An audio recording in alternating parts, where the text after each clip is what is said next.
Today is September the 7th. I am Eleanor Joyce Walton, scientist for the Riser File. And I'm going to talk about some things. I know you people out there that are looking at my work and wondering, how have my summer been? Because I really haven't been talking that much. I've been doing a lot of photographing and studying, pictures and, trying to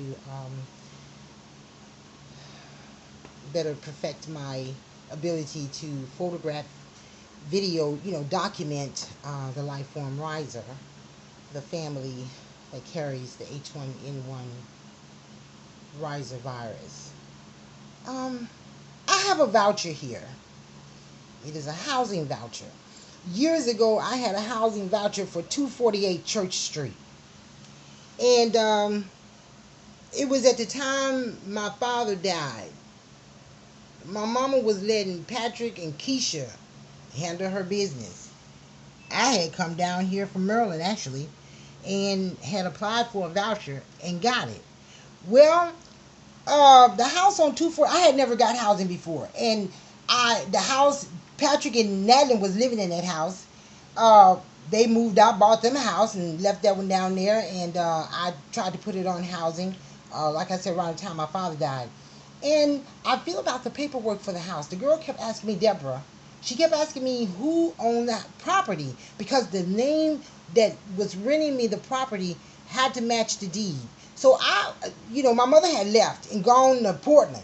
So I was asking who owned the property because it all had to match. And then she kept asking me, was Vester Smith my mother? And I remember when Mama knew that Vester Smith was on the documents for the person that owned the property. So she told me, tell them that I'm not your mother, that that's not your mother. This is what she told me. Tell housing that I'm not your mother. Well, I'm not no damn fool. And I know, my mother's not going to tell me that to help me. That's to help some damn body else. It wasn't to help me. I didn't tell Deborah that. When Deborah started asking me, was Vester Smith my mother? I said, Vester Smith is my mother. And is that the name on the deed? Is that the name that owns the property? Because she said you can't rent from a family member. If that's your mother, you can't rent from her. And she, those are the rules. I had never gotten housing before. So anyway,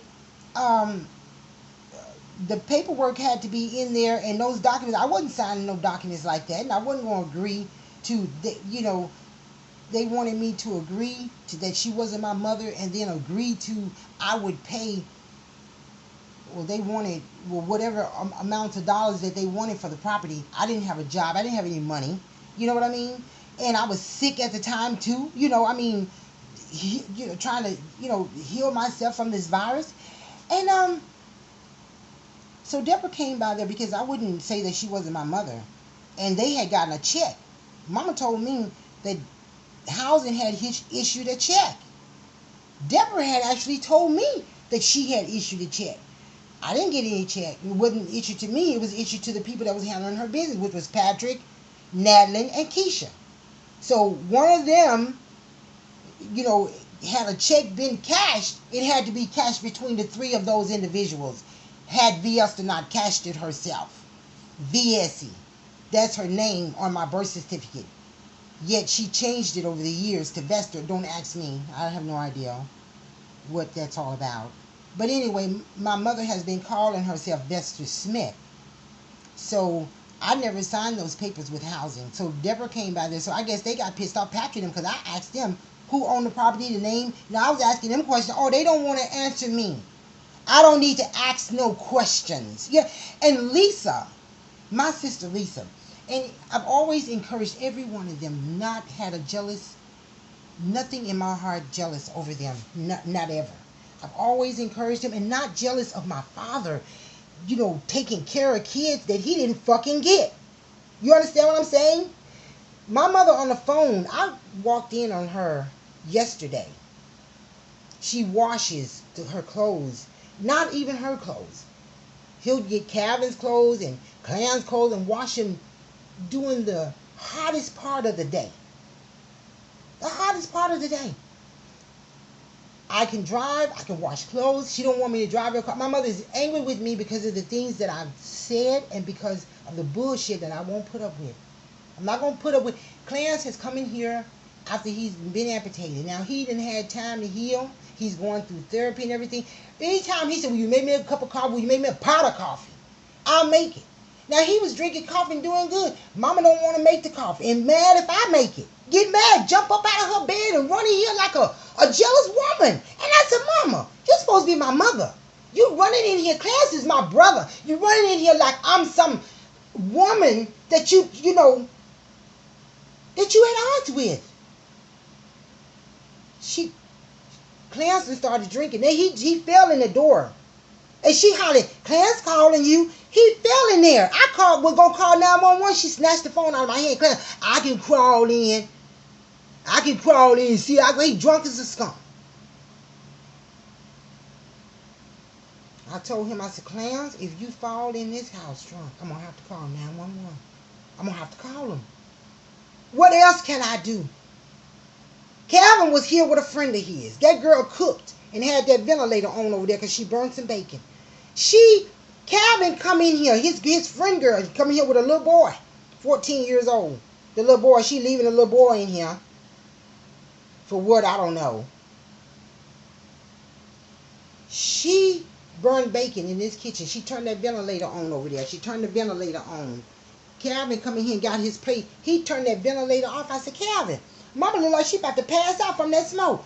Oh, Mama all right. Mama got it. She ain't say shit. She got up out of that chair, took her ass in there, in her room with Dorothy Jean and Tootie, and fell flat on her fucking face. Clarence calling me, George. Mama said, I called 911.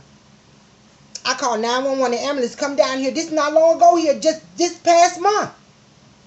The ambulance come. She refused to go to the hospital. Had Calvin and that girl that cooked and burned that bacon, and Calvin turned that ventilator off on her. She had them two take her to go get checked out. And then went by Walmart shopping. Said she broke her toe. But she can hop in her car and take every Tom, Dick, and Harry to the store, shopping, pick them up and take them wherever they want to go. She come waking me up the other morning. Ain't you going to walk down there and see if they giving out them commodities? I just looked at her. I ain't say nothing. She don't want to give me a ride.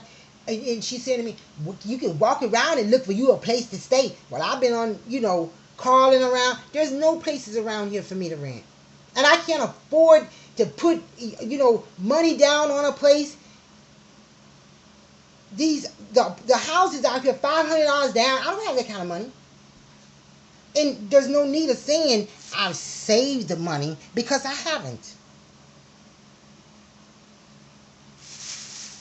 I haven't saved the money. Oh, you coming in? Who was that out there? Leroy. Oh, Lord. When did he make it down here? Came down here today. Sammy's daughter got married. Oh, okay. I forgot about that. So, do you know who she married? Mm.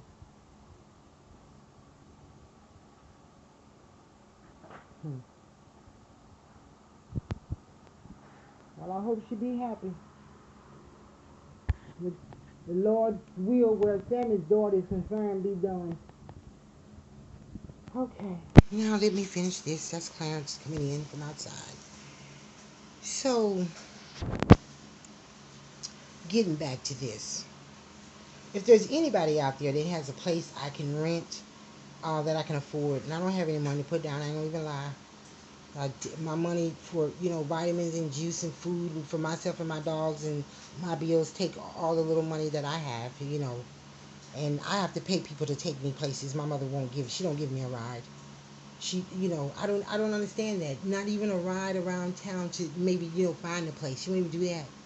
But, that's okay. I don't bother her about it. She is a senior, and if she wants to, like I told her, I used to, my mother, she used to, well, basically make me drive her to her boyfriend's house and leave her there. I was 15. I taught myself to drive. I taught myself to drive. I sure did. I taught myself to drive. And she used to make me drive her to her lover's house and leave her there. And I'd bring the car back and be there to be fussing at me. Where my wife at? I'm there with my daddy and her kids. But I can't, oh no, I can't drive her car now. Oh no, you can't drive my car. I'm not going to let you drive my car. Why is that?